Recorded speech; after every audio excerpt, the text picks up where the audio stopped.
komba Yesu na ngai okoma lelo sujet ya masanjoli ya bato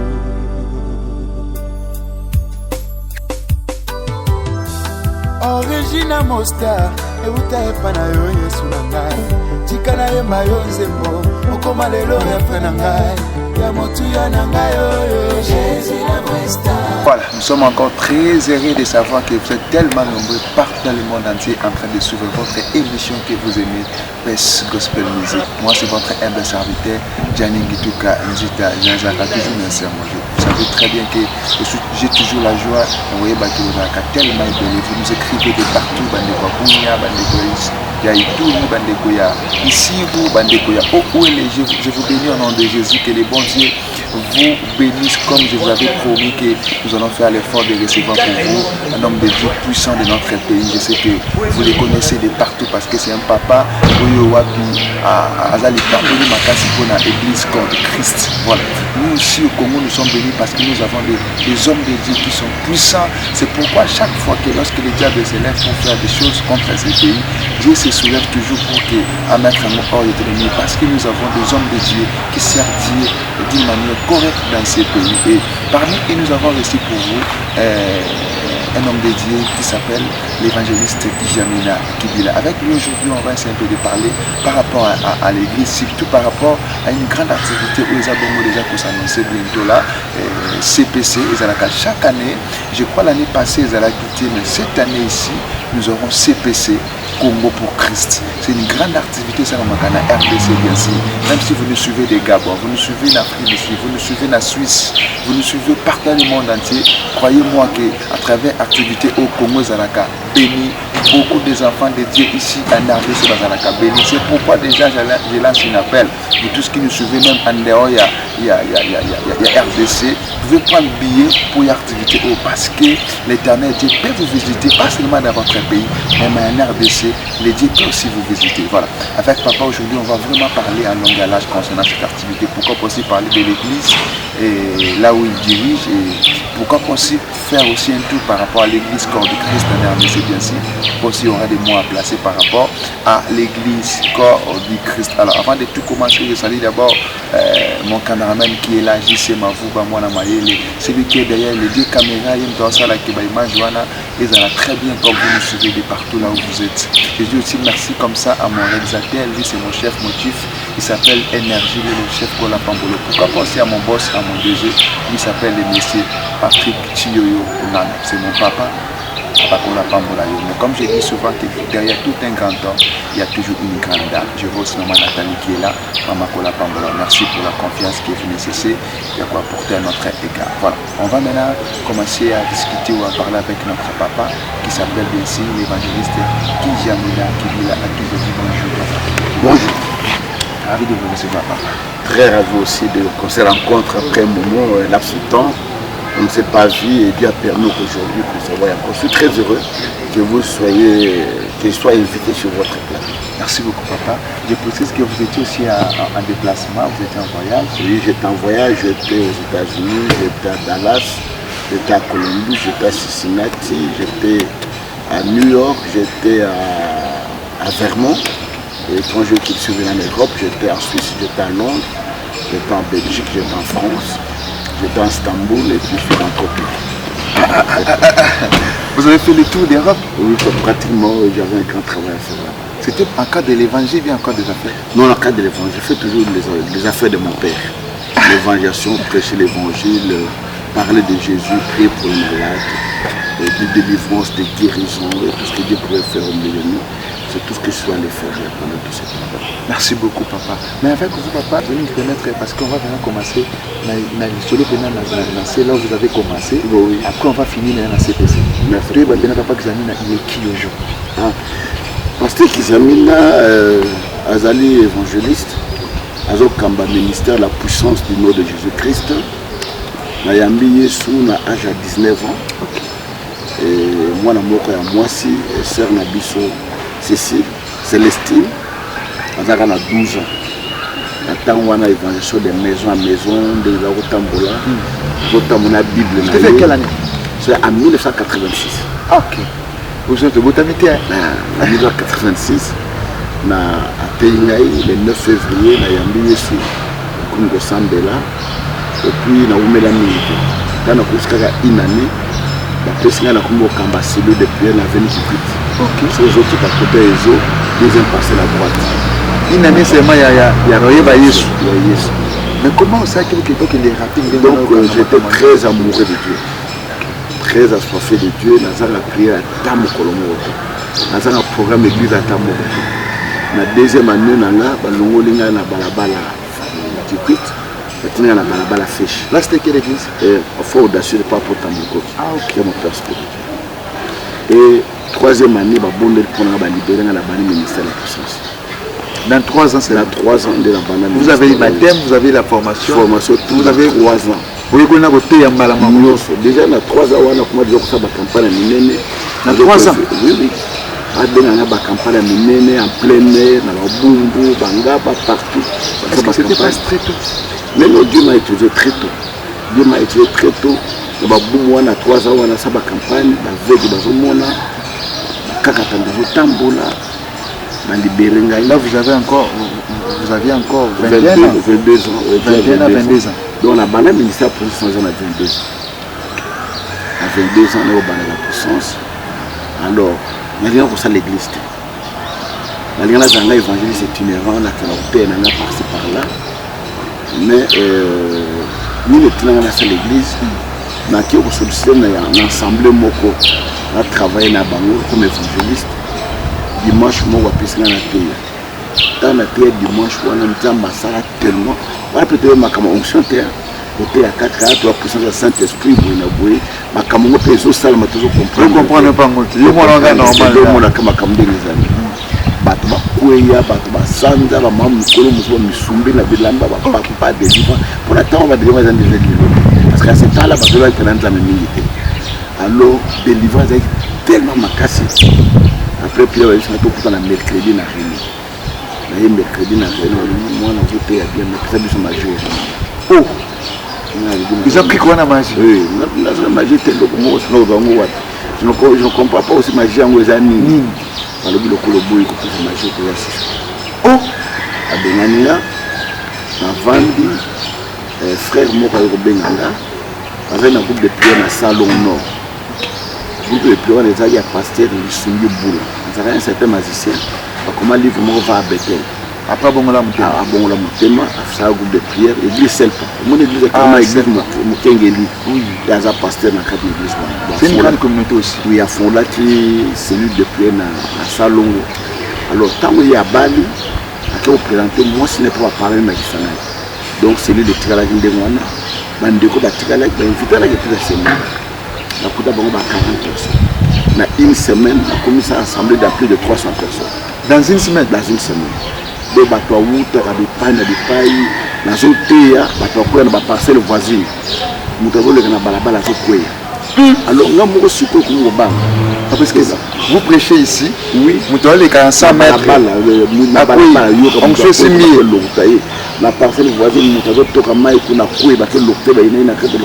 Alors, c'est déjà ma vie. Oui, et ça là il connaît salon wana que basi va progresser dans un campus.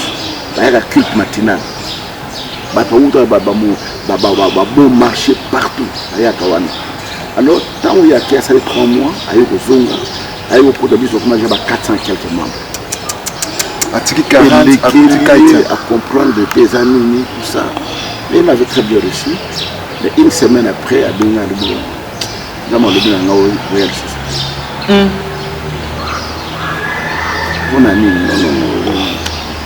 on travaille dans la création.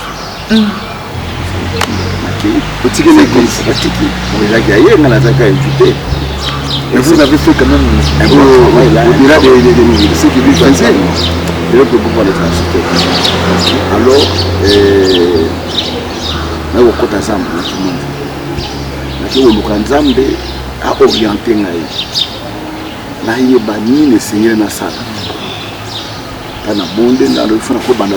parce qu'à l'époque, il n'y avait pas des assemblées, il n'y avait pas des églises, il n'y avait pas de ministères, il n'y avait pas beaucoup de prières. Tout un problème, réunion mobile. Parce que tu offrandes de thé, est-ce que tu repris sa baptême, tout ça. Et puis, bah, groupe est panzana. Parce que bah, tchaki, bah, après sa baptème, bah, nous sommes allés contre la panzani. Auto tu offrande, auto offrande déjà, tu vas panzani. Tout ça, la scène, bah, panzani. Donc, les amis vraiment, il n'y avait pas assez de précision. Mais il n'y avait pas assez de précision. Tu vois, quand la zèle, il y a. On a profité que Kopé Sangambo, on a fait le pan de Wakamambo, profit, nous avons vraiment assoiffé, donc il y a un zam nandé en Sakanate. Alors, on a vu les retraites, on a comme dans Rompoint Gaba, personne, maman pata. Ah, frère, les gens, nous avons le caillou. Ils ont dit que nous salon, le pan, nous avons mis dans Rompoint Gaba. Comme on a tassé de prières, nos groupes de prières. Ah, pour mes amis, le pan, vous avez clôturé. Ça n'a quitté dans la banque, tu vas le colo à briques. Tu vas briquer, tu vas vendre tout ça. Ça commence à faire des briques? Oui, on n'avait pas même bon. Après, on a eu la campagne à Memoki, à Rompoint Gaba. On a fait la campagne. Au début, on a eu une messe à Balam, la maman a mis ça à Naïe. Après, on a mis le cola, mais ça n'a pas été. Au début, on a eu une messe. Namiko.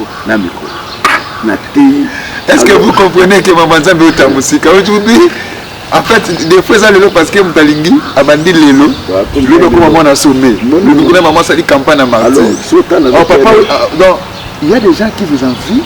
Il dit que c'est que vous avez oui, Sota na zote ya wana rome mokino wana. Bato bazo kwa na balabala mama wutu wenze boina boy. Ayo kanga na komina ngapa. Oh. Vous étiez arrêté.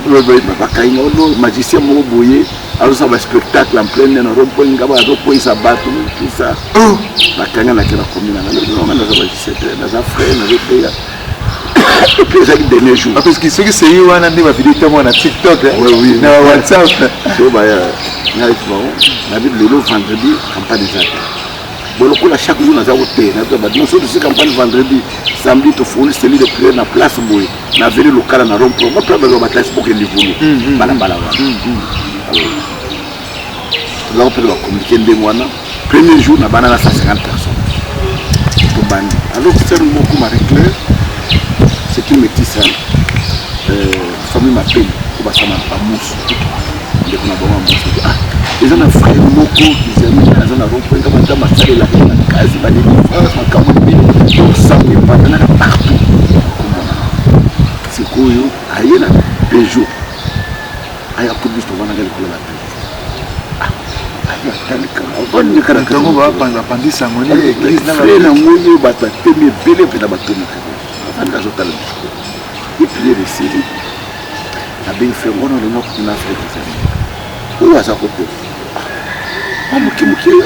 Wana abenga tukutana hapo. Mungu binu bakitiza tebo vana kabwendeni. Alikuwa tuna mbongo somba papa. Alikuwa na sana ipavu mo mtu kutoboka na sendi. Ngoki lelo kama baya wana teza na ipavu mtu kusala papa. Ona biso ngone mutapije biso diamo. Toye na sendi. Ipavu mo mtu ngoki ni bandu ndekufa. Tolongole mabaya. Oyezali na ipavu mtu kusala papa. L'histoire wana eza ya États-Unis te mais awana Kinshasa vérifiable na bakazotanga bakombo peut démonter mabaya ko eza na pas donc okomisu meniser mo osaliba peut démonter mabaya tala mabaya banda rompoenga banda Saint-Luc tout rompoenga na mutu. Aujourd'hui les gens ont la facilité au salanza de aller au salanza. Nous venons de très loin, nous avons tout ça. On est fondement fondation fondation oui ils ont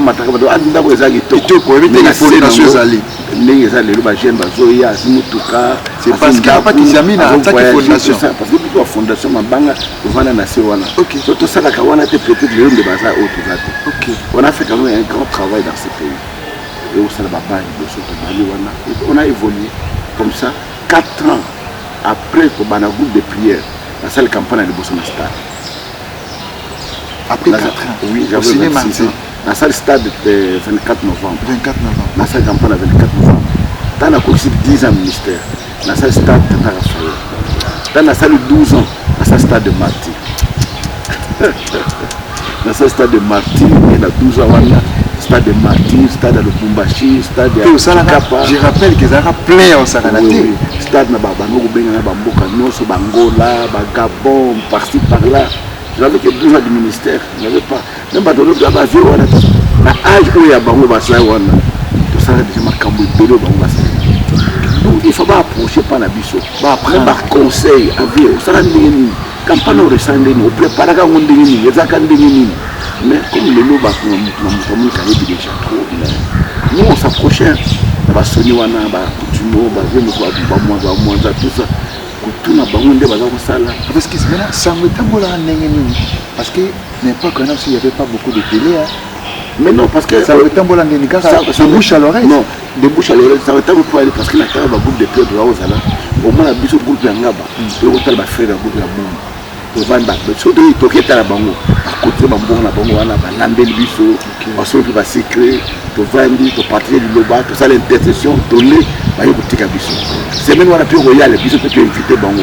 Maïwana, tous les ensemble, tout ça, qui sont les traités des années Zamba, na Bango na biso toki na Zamba. Il y a des fois toki na Zamba, toki na groupe, on va au Taki, on va Ngiringi, on va groupe, tout ça na biso nous, tout bon, tout bani koye banawana tout ça. Mais dans ce cas, il y avait pas assez de divisions et de non, division ça l'a raté. Division ça l'a raté. N'attends la bande, comme je te sais, groupe il y a boum, il y a macho. La tinga va faire pendant 6 mois. Il y a aussi la modération pendant là, la bête à Bunda, il y a des saccas, la musala nyoso, la protocole. Tant qu'on a gagné bateau, on a formé bateau, on va s'animer dans la zone où on a continué. Ce n'est pas comme aujourd'hui. De l'autre temps, vous avez difficulté, les autres font moto, ça m'a été ici la bateau. Ici la bateau, il n'y a pas de il n'y avait pas de solidarité. Les lots, quand on attend, tout ça, les moyens, tout ça, les lots, nous, ça campagne à stade plein. Tu vas afficher mon note, tu peux publier mon note, mais pasteur, mon pasteur, il y a moko. Après, ce comité d'église, c'est le notre ensemble de la terre, évangéliste, la campagne à stade, pour qu'on ait un stade. Nous avons aussi une motivation, un transport, un hasard, notre moteur, ça mais les lots, c'est devenu autrement. Il y a un autre qui réveille. Il y a une ligne qui est à la temps, on a discuté. La temps, il y a pas de terre. Ma papa, kaka. Chemise à papa. Chemise à tata moulaïtia on va chez nous. Au Vitala. Aux autres, ma salam. Mais les gens sont tellement assoiffés d'argent. Les gens sont tellement assoiffés. Il y a nous et un autre pour nous, on s'appelait tous les frères. Un frère Jean, un frère tel, un frère belge, on s'appelait des frères. La grâce de tous les autres. On était très simple. Et on a quatre simplicité. On a tout mis ça qui chasse. Il y a des mots qui et moi je précise que ce que vous avez fait à Kenya aujourd'hui, il y a peu des hommes de Dieu, peut-être Bakola dans la trace. Parce que parce que les gens pas transmettre volontaire au ça. Maintenant toujours au stade de matin on fait $2,000. 2500 au stade. Mais le stade de quoi 25 000, 20 000, ça dépend, 15 000. Alors, si vous avez un stade à Pam, le côté où vous avez 25 000 fois 3, 75 000, vous avez un affiche, vous avez un instrument, la publicité de la télévision, le panneau, le logo, nous sommes tout. Et qui est mon tour au Zambon. En question, premier Martin, il a pris 12 ans au ministère. 12 ans dans le ministère. D'où vous avez tiré l'argent pour que ça Martyr Martyr, dans Zambon, autant la salle campagne à Tata Raphaël. De comment il y a moi, c'est la Suisse. Aïbinga te balanda ba vidéo matin na ngai nga m'a touché à inviter pour la première fois en Suisse en 98 laquelle a fait la campagne en Suisse ya même ba campagne ba Belgique ba France ba ko ko mukangai et là vous avez sur nos hôtels à Genève na longo Genève na aucun Lausanne l'église nous à Genève au fonctionner bateau ba pour na ngati balandi ona na Lausanne na zo kende Zurich na bateau na ba Hollande nga partout donc na sayi musala munene. Alors, la voyage, on a fait la cavée pendant un temps. Il faut que on bon, nous avons payé au salon. Bon, nous avons fait quelques minutes. De la Tangwana, on va passer de 15 000 à 20 000. Nous avons bon qui n'a plus de nous avons instrument la poteau, au Etikali, la salle campagne à Tata Raphaël. Alors, on a les $50 000. 54 000. Nous avons fait pendant un temps. Alors, dans la salle campagne, on a sans la campagne pendant l'Afrique. Il y a un jeune homme au Congo, qui a un miracle, il y a un miracle, il y a un tambola. aye koinvite nga parce que wana eske ezalaki amaki unatende ekomi lelo ke non bakepake motu mo boye aye lokola koka mpo basambeli na ere wana makanzo mpe ezalaka tenge bafo miracle ezalaka donc nayebi te okobanda ngo ndenge nini tu comprends alors sango wana baye koti benganga na kabo ekesa campagne na stade omako bongo na kabo j'avais que 12 ans dans le ministère nasali campagne kuna baveki baparati batamboli babiki président ya mboka yambi président ya Gabon ayambi ngai apesanga mbongo apesi avion eya kotika nga na délégation na Kinshasa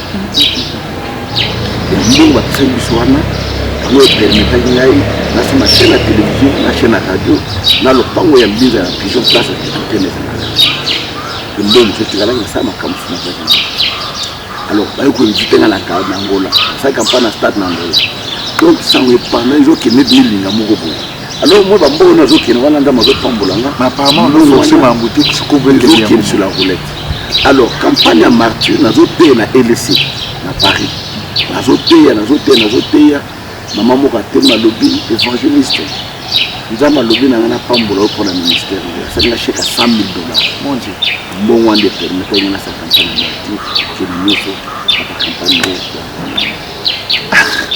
mais papa apparemment est-ce que na miracle oyo andosala omona mona ndoto soit oherita na famille mutu moko azalaka na étoile moko ya bonzambe koko na bino moko azalaka kala azalaka na mambo ya nzambe nde oherita non est-ce que na famille eza yonso serviteur de Dieu non c'est que mes jeunes frères qui viennent ils vont battre pasteur mais nazalaka na poto nazalaka na couvent nazalaka na posa kosala ya nzambe banda kala. Ah, vous étiez au couvent? Bongo koma sango? Bongo koma sango. Ok. Donc posa kosala ya nzambe kati na nga eza eloko moko eza vraiment banda kala. Pourtant nazokola na ewa toza bana mike na bandundu tout ça. Il y avait des gens qui votaient,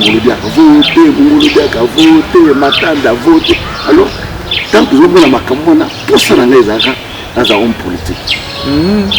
Ou bien dans la sangle, l'homme est baléois. Maintenant, vous savez, dans la politique, dans la personne, tous les deux, tous les deux, les agents n'ont pas. Autant dans le cola, alors là, t'as robe à grande scène, la nation, la grande robe à grande scène, la cagné senti. Mais c'est tout quoi. Là, ça la messe sur eux. Na baninga bazaki wana na sala messe ndenge nini na mbele voilà c'était le fait et pour ça wana etinanga osala nzambe kililo ya na sala la kaita. Voilà, comprenez que nous sommes avec l'évangéliste Kijamina Kibila, c'est un papa bien. Je crois que Azo, tout ce que nous occasion est très à l'aise. Il parle de son histoire, de là où il a commencé. Vous voyez, aujourd'hui, il y a des jeunes serviteurs qui veulent seulement brûler les étapes. Il y a nos pères, Kenda par rapport au fonctionnement normal. Et aujourd'hui, ils sont ce qu'ils ont. Parce que la base de Malam, aujourd'hui, tout autant de la Siciliango, et ça nous bénit aussi. Vraiment, ce sont des papas au bazar icône l'évangile au Congo, pourquoi pas dans le monde entier. Alors vous qui nous suivez, au Benga Bisso, dans le numéro dans l'écran, au ça appelle message, comment la Bisso, question à Yezali, comment et comment la papa, si vous avez une question, une suggestion, comment la Bisso et comment la papa, sans problème. Papa, aujourd'hui, nous voyons Fléau Mokozali, nous avons un évangéliste, après commis pasteur, après commis apôtre, après commis prophète, après commis évêque, après commis archibishop. Mais pour vous, depuis que vous avez commencé, vous êtes évangéliste, tu es l'évangéliste, pourquoi vous avez habité? Il y a des gens qui ont commencé parce que les évêques, nous avons la conception.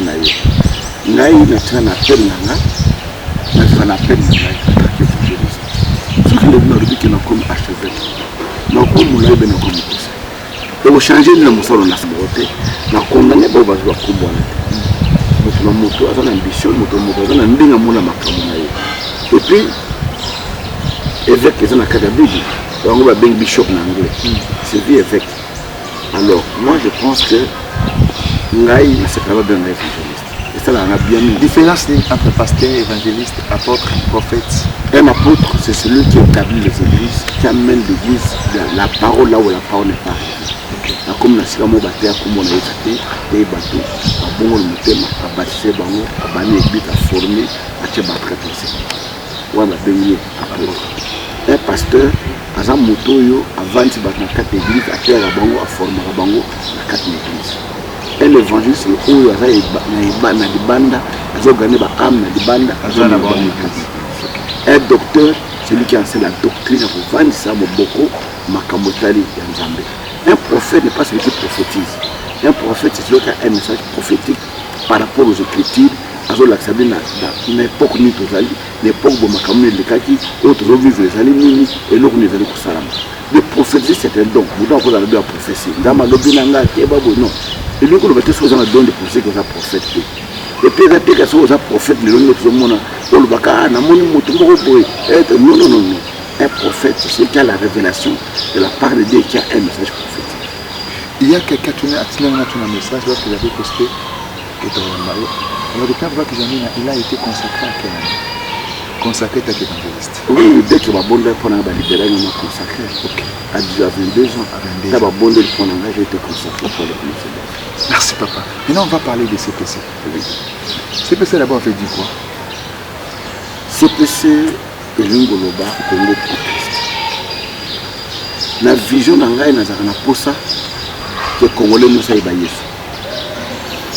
Congo Bima est sur le socle de la commune à Yesu Christ. Tout au vent de Kola Yesu, Yesu a aboli. Le Congo est un pays non laïque. Oui, ça ne pose pas de problème.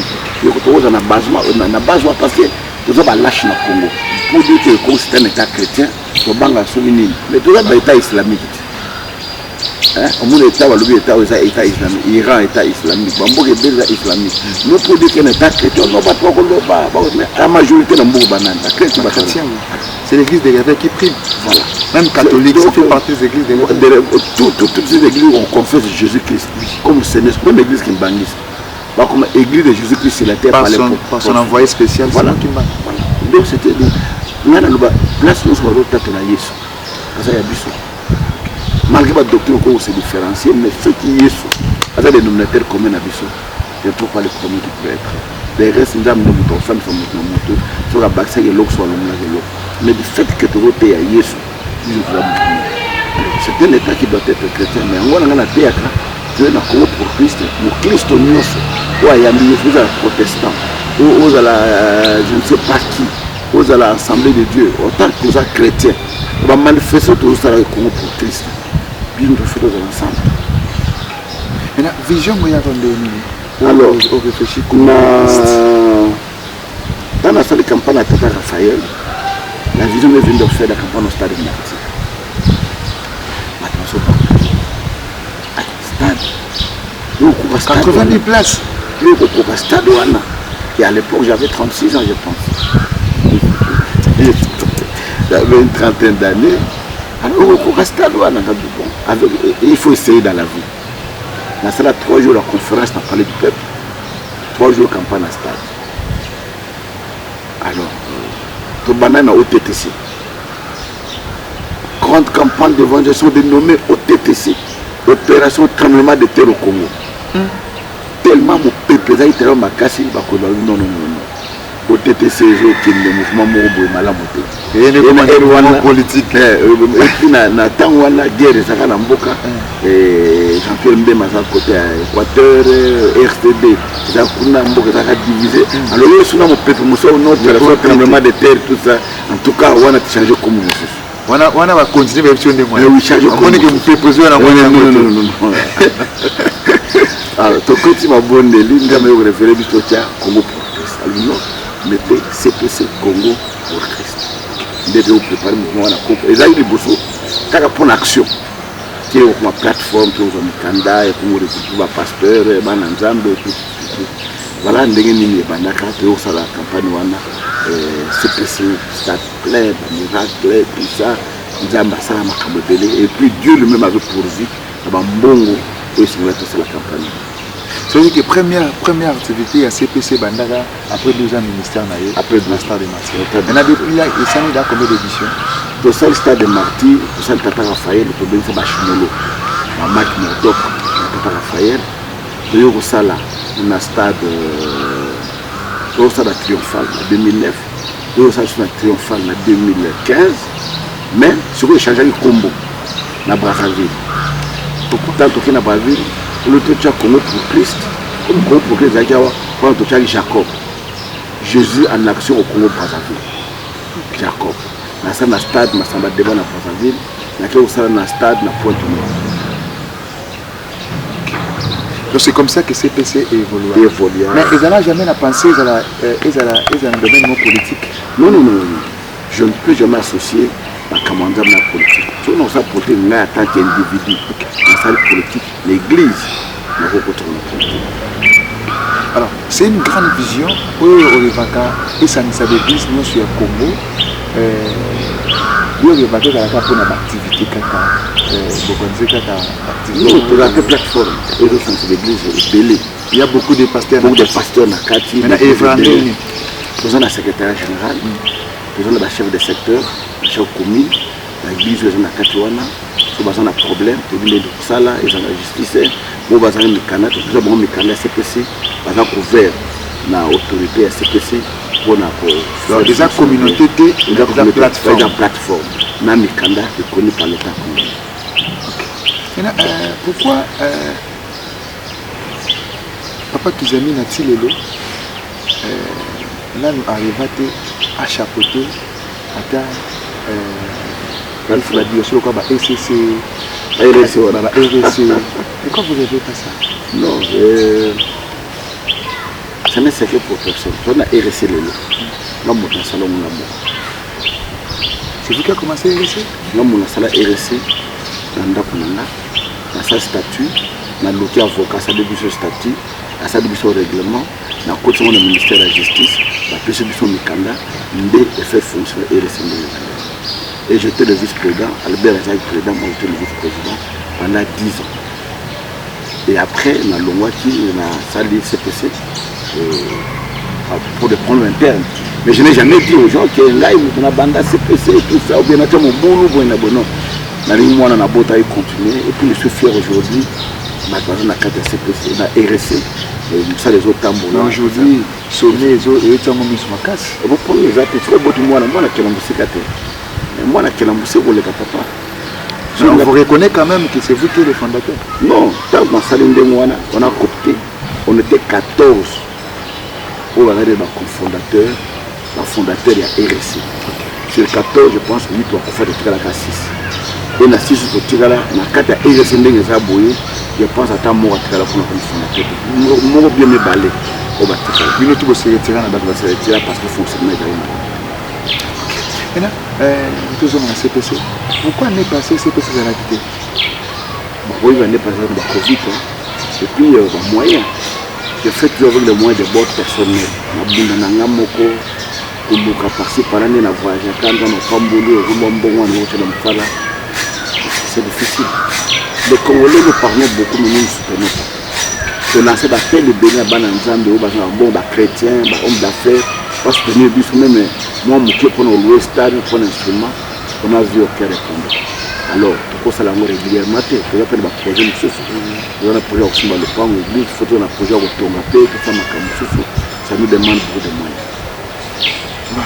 Parce que tu as remarqué la fois dernière, oui, on avait parlé, on avait dit, par rapport à CPC aussi, vous avez dit que non, au côté de la retraite, moi, il y a 6 mois, pour préparer la campagne, n'est-ce pas, de martyrs. Et aujourd'hui, on a vu déjà la publicité qui nous a le cas. C'est ce mois de mai. Non, la campagne est au mois d'août. Au mois 2018, au 20 août. On a vu déjà la publicité dans la télévision. Maintenant, on voulait savoir, est-ce que vous étiez déjà en retraite? Vous êtes déjà en prière? Oui, déjà. Nous avons eu la chance de vous recevoir en étant spirituel.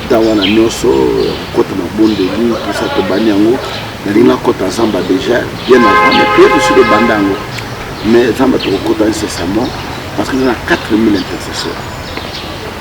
4000 intercesseurs au Baga inscrits, 2000 recompte à Zamba. Le point où on a bon à Zamba, pour ça le bilan, la manioc, le plateau Bateke, pour ça le bilan à Massango, le Congo central, la Massango bientôt pour le monde de l'Opan pour tout le sabano dans la vision. Comment vous faites pour réunir ces 4000 intercesseurs? Pour ça le bateau. La bande va réunir depuis le 15 février 2022. Commune par commune, quartier par quartier, ainsi de suite. Alors, la commune a au salaire 40 poules. La 40 poules pour ça, on a chaque poule 10 100 intercesseurs. alors l'église va tenir 2, va tenir moko, va tenir 5, tout ça, pour le mot 100. Dans 40 ça fait 400 intercesseurs, ça fait 4000 intercesseurs, ça fait 4000 protocolaires. Et le mercredi, nous avons une réunion à Tchang. Nous avons pasteur, nous avons Tchang, Njili, Massina, Kimbantseke, tout ça. Et nous avons l'Apocalypse à partir de 9h. Mercredi, nous avons une réunion à Bango pour finaliser le salle. Jeudi, nous avons une réunion à pasteur, il y a Kisenso, Lemba, Matepi. Nous n'avons pas à Moussamba. Nous avons une réunion et puis jeudi, donc le calendrier c'est Bimaki, on a passé il y a tourné autour de la salle pour récupérer l'intercesseur, pour classer les cycles pour la formation. Vraiment, comprenez qu'avec papa, il n'y a pas de choses de maquillage qui se fait. Il n'y a pas de choses de maquillage qui se fait. Avec papa, il y a des choses où nous avons des ça. Et nous avons connu la campagne à Bongo. Ils ont souple raté. Ils ont souple raté. Comment l'église, conférence, convention, séminaire, la campagne en plein air vraiment. La campagne plein air. Ils ont souple. Pourquoi la campagne c'est un moyen. Ça demande gros ça la campagne. Est-ce que les églises d'aujourd'hui n'ont pas de moyens? Non, pas de moyens. Dans l'église, tu as au Mabon, tu as 500 francs. Ils ont bon. À 500 francs, vous avez $1, combien de personnes? Il faut plus de $1 à part. Au moins 5 personnes, 5 personnes. Oui, ça a $1. Vous pouvez ça $100 comme 4 églises. Bon, quand vous avez une église, il y a 30 membres, 50 membres. À cause d'offrandes. Et puis, par exemple, nous avons rien à Bango. Tu vois la difficulté qu'on a. Mais les gens pensent que les pasteurs ont beaucoup d'argent. Non, les pasteurs n'ont pas d'argent. Quand les gens viennent chez moi, c'est dans mon moutouka boyer, tout ça. C'est un moutouka orange au vert. Tata Moko, qui est malade en Suisse. Na pla para connaissance pour naïe, nous avons salé lié. Yé Moko, son moutouka. A tchena mai, nous avons bikisi malade à la kinango. À sélection des glaces, on a eu le pété. À Sombiango, à tchena mai, à des douanes, à écouter la main. So mutu monde orba qui fait na zambo le kala tout le ngabo attends on arrange alors que mutu sa na ngulu nzamba pesa nayo o ya pembe wana mutu so ka sombelanga na vanda bo ya bengi kinda chauffeur nayo ayo vraiment kolia mutu na vanda yango abia on kolia mutu oui après conférence nangai na pozai na conférence ngeni on va passer esprit et la kata conférence na sema voiture Mercedes sans akana. C'est 4 jours après, dans ma touche, je suis ça veut dire que les gens ne savent pas les sacrifices. Eux, ils disent tout ça là. Là, personnellement, dans le mandat, il faut na pesa nzambe 10% na kisha comme fleur. Mais na pesa 14% na mama nzambe. Pesa 14%. 14 pour nzambe. Pour nzambe. Dieu va locater. Et contribution de l'église, on a $10, on a plus de 20. Là, on est dans la table, on a l'église. Mais dans ma parole, on a combien d'églises. Donc vous achetez une parcelle au église. La église, c'est une grande église. Pasteur a travaillé. Mais moi, j'ai locaté. Vous travaillez la perte. Non, je ne peux pas l'en peuple. Maintenant, à quand vous allez acheter vous-même? Moi, je suis en train de construire là. C'est au mandat que vous avez la toile sur le thème de la noire de la bande Sikoyo. Ah, on se mine que c'est quoi ce départ? Oui, il est dans notre Sikoyo. C'est pas facile, hein? C'est pas facile de donner 14 parcelles. On peut aller prendre les images là-bas. Dès qu'on termine ici, on va aller prendre.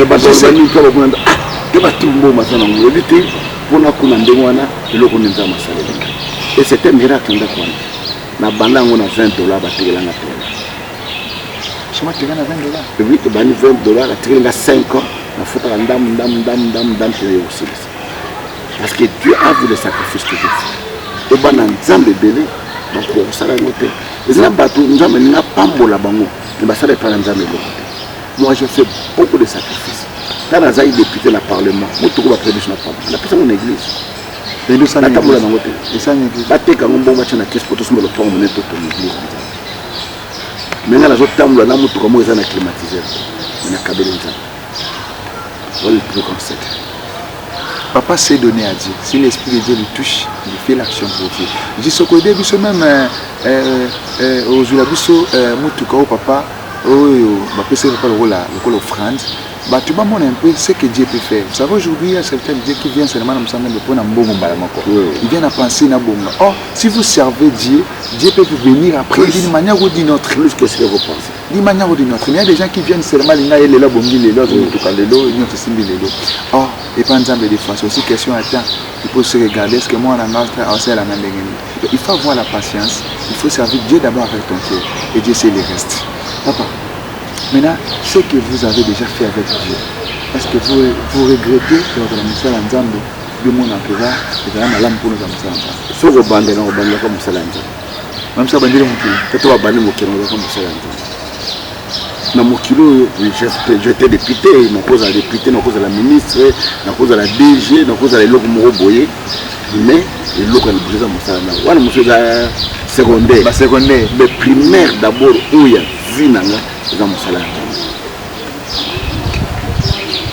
Maintenant, ce que c'est il y a 2023 il y a un mois d'août. Oui. Précisément les 15, les 16, les 17 conférences à pasteur. Une église. L'église. Les 18, les 19, les 20 août, dans le stade de Martyrs. Et on a béni dans les news. Les jeunes serviteurs de Dieu, l'église, nous sommes tous. Parce que nous avons besoin de la marathon. Et comment nous avons pris l'occasion de profiter de la diversité de dons.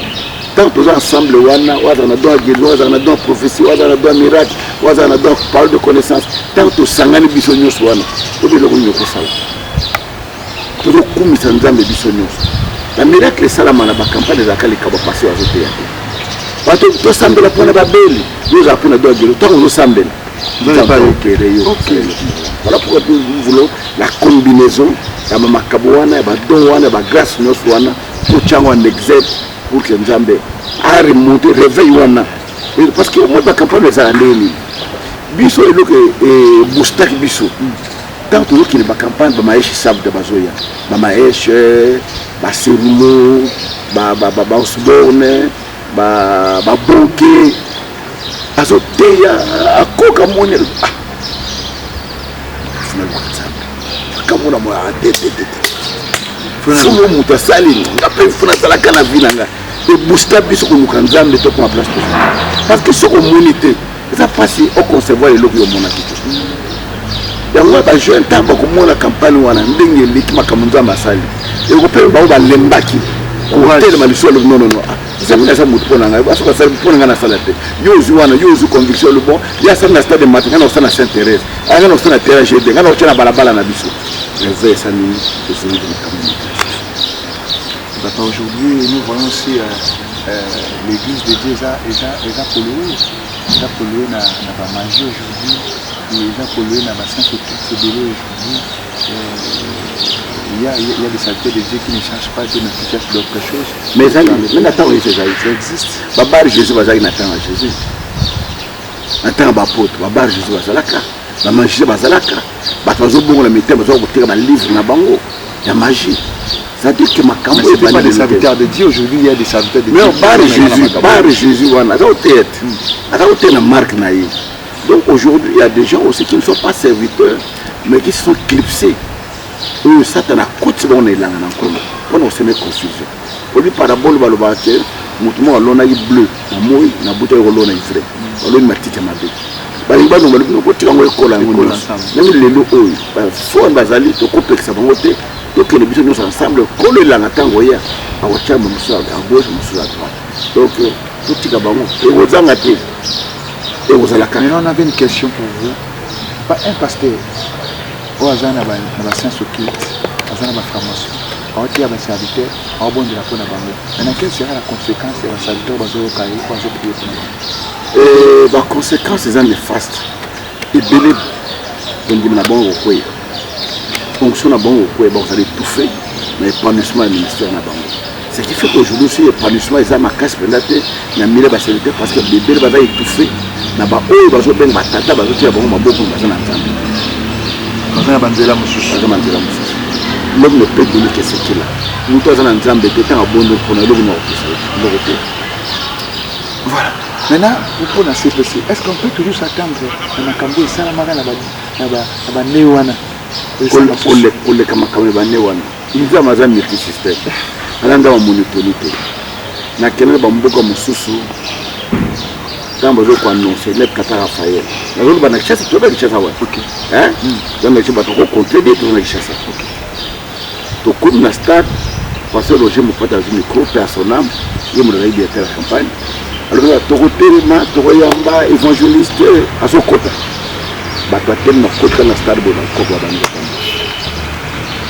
il y a mise en scène qui est réalisée mais je sauter pas tout le monde va zali so la mise en scène petit les leçons encore raté so bazali so za mise en scène ndele bato atakanga ta kizami na salabo de la mise en scène sauf na landa aventurier mo bona yebi pété ceux qui a oh non na kizami na campagne le bomaki à l'objet campagne à terre mo bon na terre wana sana campagne ozomona ba utiliser aleki na molia je pas non na na campagne mo kizami na sana terre mo boye nde na za aveugle abonde pour na ngai alors na za na wana te alors terre ya lobi na sana campagne pour la terre voilà donc ça veut dire que makamwana ko sala mate pour les bateaux sala makamwana parce que bateau limba la kisaka bakki bango ba bikisaka alors que biso bikisa batenza mais ko yela ngamuta ça me prend pas bikina eta non normal bon na komitu ngaka mona bikisaka na bikisaka tenza muta bikisaka OK alors sonza na bikisete bon na malino bikisa na nyincho na te voilà donc na komitu ta point mais bateau ba lingi ba lakisa na bateau yé mutu so yela ko nini bikisaka alors c'est comme ça pour lingi ndengone face à le ko moya fo pour na onsaba mais là na yibikena bikisaka ata ba yinga mukufuna bonda sécurité la komitu bisate ba yinga mutu malade na bonda pour na bikite na komitu bibi boko bonda pour malade boko mu colonie ibanete ndengeni ibanete bo so komitu bisate là c'est trop sage mu colonie na obike ibanete erdi na obike ibanete na bonda c'est Dieu qui va nous occuper voilà c'est ça il y a des pasteurs qui disent boya bokomona boya bokomona obika na sa campagne stade Massama Débat na Brazzaville maman moko na mobile ba témoin za kave ba premier jour na bonde la bikiti na la circuler moi sinayo na okele lisusu te ba vantir wana ko memanga tuté joke no sangu sanga la monité deuxième mois sa bonde le papa to kene lobi to kene pas le lokane ba pe deuxième jour la bikiti ba wana na circuler lisusu habité moi sa bonde à papa c'est to kene de le faire pour mokola suka to kene ka yo mokola suka na mona nzama bikisi premier jour à Bikité elle va na man prophète monsieur qui va na man cette fois il y a les ça c'est à Bikité papa prophète va pas entrer beaucoup dit avec cette fois continuer voilà par rapport à ce qui se passe aussi à l'est c'est notre devoir devoir le picture qui me pose na kimete to vendre massage zo bet tu te repenses to ko sala émission au salamate église au théâtre les choses au katana mbang église au théâtre et muto ko te ko kino te gate moi na classe au kine classe te voyage au salate campagne pe salamate alors voilà pour toi le devoir au salamate pour moi de kimia ça na mboko surtout que le né électoral le yiki qui makambo délai tout le monde de la peut-être que le élection à kimia les appelle mboko mususu boke be élection au azui beaucoup misinzambe ah na otante tout le roya tout tam samboko yiki est-ce que la prière celle peut mettre à la paix Jésus est le prince de paix non tala bino ko na ko comprendre makambo ya nzambe te des fois est-ce que na capitale moko et koya na bitumba sans que ça se beta afide la côte de ça c'est beta matin bato zo bango d'esprit bango yinda boyna boy mais écoute comme si reggae les alaki na katambo et ça la moto c'est ma le sombo tout ça yo so yo na mbuka mo boy ba civil bato boto na ndungu na ba rebelle na ba soda yo boto le mundu et ça la mana chamba c'est la force de prière de bolinga masa souline na mboko po bolinga hein Brazzaville batozo kima bazo kanga frontière ba Congolais ko yinda mais na Brazzaville yinda na ndemo ko sala na le Congo salama tout ça c'est la couronné a boumi partout dans le monde na komwa batozo kama mototo dans la foule bazo tozaka wana na ba wenzi na banzela ba balabala tout na ya nyonso betamaka bino Congolais olinza ambassadeur biso ni poto ndima malgré bon ndima biso te là on dit que les pasteurs sont des aventuriers vous les pasteurs oyo bazana na mabanditi awa libumo awa mandefuti na se bobondi mabongo ki jamais on monika mutu mo boy simple ala moi chemise ali puta be on demande ne kaza na nzambe Dieu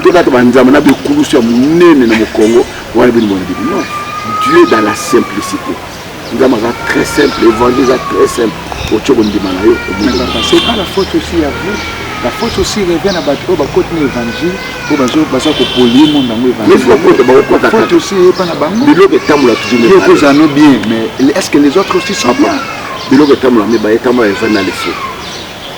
faux dollars, les vrais dollars. Tous les balais, tous les bébés, tous les assiettes, tous les polos. Nous, c'est à 2. Est-ce que pour faux dollars, les vrais dollars, tu les ratés? Moi je dirais, même na wenze, si on t'a somba bilo kwa ponaka. Apeke na mbongo no na wenze, jamais ko somba nyonso na mona ndako. Même na wenze, kwa ponaka, au somba nini kwa ke na mona ndako. C'est un problème de choix. Quel est votre père spirituel qui vous encadre? Dans quelle église dont tu pries? Est-ce que tu pries dans les faux ou dans les faux? Tout dépend de vous. Vous avez libre choix par rapport à la vie spirituelle pour que le bikuna osala important. Papa, on voulait maintenant clôturer, donc là on a avec vous. On va clôturer au que ça puisse préciser à la date, à la jour, à la heure et l'activité. Mais la question en a eu avant de donner une question en Nouvelle. Quel rôle de la prière dans la vie? Le rôle de la prière, les allumes moyens au Moutako Taranza. Singa oyo salaki ozala en connexion na Nzambe. On le belaye, le pas le belaye, on va faire la prière. Alors si vous avez la prière, on a tout. Donc vous avez hors périmètre. On va bien au mabaz oyo. Donc on a mangé ça dans la prière par Nzambe. On transmettre na kamoye pe na mokande pe. Maintenant pour le programme il y a CPC. Batwa de terminer. Pour le programme de décoration de CPC, il y a deux choses importantes pour le bénéfice. Dans les bossos, le pasteur nous sommes au travail de la bison. Sincérité, fidélité, l'engagement toujours acquis. C'est très important le masala. Bah, où peut prêter, la porte est grandement ouverte. Nayami va passer mon souci. À partir de la plateforme, la bison pour rencontrer le CPC. Pasteur, Rémi Salamaka Nazarate, mais Naza inclut dans le cadre de rapport. Vous en avez besoin de battre Nyoso dans le cadre de la campagne Haute-Vallée, puis de tourner Nyoso comme ça, d'invitation pour revoir. Donc pourtant, tout soit tout bon, ça, bah aider Nabino. La Bible dit, faut de conseiller l'ensemble des choses. Idée n'a eu peut-être madame, tout ça la beauté, tout ça la beauté de sous. Dans la réunion, on a beau y aller pour la mission, c'est le cadre de la réunion, on a fait la moussala en Zambé, et à mon moment. Ma date est allée le 15. Le 16, le 17 août, il y a la conférence, il y a la servante, la serviteur, le ministre de Dieu, dans la Catarina, il y a un orateur de Dieu. Aux États-Unis, à Catarina, à Angola, à Panama, chaque jour, on a deux orateurs. On a une conférence. Le 18, le 19, le 20, on a une campagne, le stade de martyr. Le celui de pour le stade pour nous reconnaître Nzambe. Ici nous sommes allés, on va dans Maloueka, on va dans la Cotonou, on va dans Mpassa, on va dans le stade à partir de 12 h, libération est bandit, la mission est bandit pour Yemba, à 17 h dans une matéria, à 18 h pour Bondel pour la bateau, peut-être à 19 h pour ici, pour tout plus à temps. La bateau Rozonga, la bande pour la transport, pour que l'objet pas attendre sur ce royaume. Pour empiéter le programme au Moroto, vendredi l'église a dit ce milieu sans on va prier. Samedi, nous allons faire la baptême. Dimanche, nous allons après-midi. Donc, tout le monde peut avoir le temps d'avoir une fête de campagne. Le message est Souka. Nous avons lancé la chrétien Nyos. La bande de Nzambe Nyos. Qui peuvent apporter quelque chose. Nous avons intéressé pour Kota Zamba. Sachez sucre. Nous avons pas de bon sur la melata moitié mois café. Nous avons pas moi sachez ce monde là. Moi sachez l'os là. Moi sachez mon roi. Quand on pris sa banane on va Kota Bazamba. Moi carton à tomate. Balanda ta moi et nous on a besoin de Bazamba wande borosala. Nous avons pambo là. Et puis où on a ma pambo là. Si tu peux contribuer à ce qu'ils aiment, moi je vais donner pour les instruments, même un jour. Moi je vais donner pour le podium. Là on se fait moi na stade. Là on se fait panneau na ngai, na utina victoire, là on se fait panneau na Wileri, pour battre notre campagne des alliés. Tout ce que tu peux amener comme contribution, ça sera la bienvenue. Je pense que le numéro na ngai ba chango wana c'est tu peux me contacter au 09 98 22 22 79. Ils ont la WhatsApp, si vous voulez, comme la pour voir rendez-vous. Et d'ailleurs, mes collègues Koya, pour retirer le numéro, il y a M-Pesa, Orange Money. Moi aussi, les gens qui me suivent en dehors, il y a pays. Parce que le festif doit suivre partout. Voilà.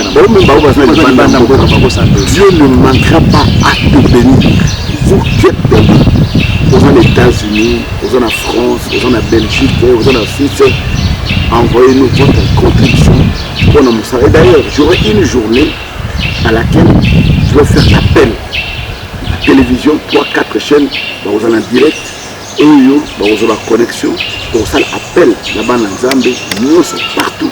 Et vous mener moi contribution là-bas pour nos salawan. Nous faisons mon colonie, nous allons à bureau. Je souhaiterais permettre à la pandémie. Nous allons à direct, nous colonie pour que je serai au bureau. Nous mardi. À partir de telle heure, je suis personnellement au bureau pour recevoir les dons au Balanza Boréna.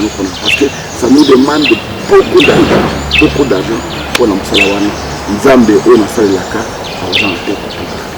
Voilà, un conseil par rapport à la pasteur nord du Congo, par rapport à l'Émission de Congo, par conseil par rapport à la jeune charitaire, mais dans ça, vous êtes une icône pour la question, conseil n'a dit est important pour l'église catholique. Conseil n'a les allés qu'à tous avant. Peut-être la futilité, peut-être la division, peut-être la querelle, peut-être la camouflage, peut-être la biseau le coup. Donc, à la maladie, il faut la femme de nous avons un héritage comme on a eu. Nous avons un ministère. Même les lois, nous avons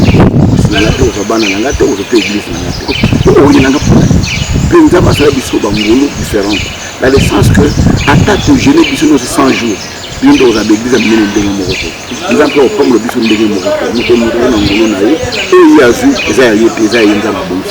le président là, il y a eu, nous avons comme le bison de Morocco. Voilà pourquoi nous avons vraiment voulu que les gens qui ont la partie de Morocco, même l'église est bien qui n'a pas été, nous avons dit l'église Morocco, à quelle église nous avons. Moi je prête, je sors, je pars. Voilà c'est tout. Question est une petit peu le président Fatih a été signé ordonnance pour instaurer le 6 avril comme étant journée fériée pour commémorer mort de Simon Kimbangu et la deuxième journée il y a conscience africaine. Tout le monde est très bien. Je reconnais Papa Simon Kimbangu le Judée c'est le père du réveil. Nous avons besoin de battre nous de Congo, de côté Yesu, au bon de la pona bateau, de délivrance, de dire on a des talents, de Simon Kimbangu. Alors pour la vie vraiment, c'était une très bonne chose, c'était une bonne chose. On est déjà à la fin de la merci. 09 98 22 22 79. Vous avez qui pour la mission à la l'évangéliste qui est venu dans le village au Sikasa, ou la Pambola, continue aussi de servir Dieu avec sincérité, avec droiture, sans fidélité pour la mission. Alors, comprenez que c'était votre mission que vous aimez, PES Gospel Music. Alors, suivez-nous déjà, c'est dimanche à partir de 15h20, nous serons déjà là avec vous. Alors, on fixe rendez-vous sur le dimanche prochain avec d'autres très invités. Et c'est votre émission, vous avez besoin de faire ici, n'hésitez pas de nous appeler, le numéro est là. On a question, suggestion, proposition, benga, je ne sais pas si nous va soutien à ce numéro, benga, nous pouvons afficher dans l'écran, benga, contribuer pour l'activité où il y a CPC, Dieu ne manquera pas des événements. Ce qu'on fait vraiment comme on est, nous tout le monde a bon motema, nous tout le monde a malade à Biki. Nzamba mona qui contribue qui 1 franc na yo, 2 francs na yo, 10 $, na yo, 20 $ pour que nous donne bika. Et Dieu ne manquera pas de vous bénir. Je dis comme ça, merci à mon DG, il s'appelle le monsieur Patrick Thiongan pour la parole. Merci pour la confiance. Merci comme ça aussi à justement vous qui êtes derrière les caméras, à celle de Moussala Kitoko pour la parole mon frère. Pourquoi pas aussi à Montréal énergie, pourquoi pas Jonas Minga. Je salue aussi Saint-Tiche qui bloquait là, pourquoi pas aussi à mon père spirituel, le prophète Tulomba. On fait ce rendez-vous le dimanche prochain avec d'autres. Je précise aussi que Maman Mbongo a une grande concert où ils ont Bongo dénommé Merci. Sortie officielle aussi, il y a Action de grâce et l'humain qui doit être précédé par Action de grâce, ça nous bénit déjà avec Maman Mbongo. Alors on fait ce rendez-vous dimanche prochain avec d'autres invités. Bye bye.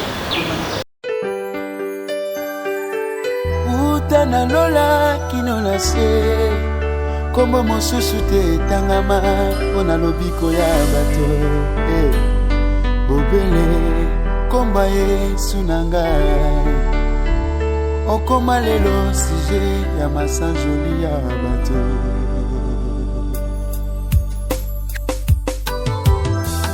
Origina Mostar euta epa na yo Yesu na ngai, tika na yemba yo nzembo okoma lelo ya fre na ngai ya motuya na ngai oyo. Jésus la vraie star, Jésus la vraie star, l'incroyable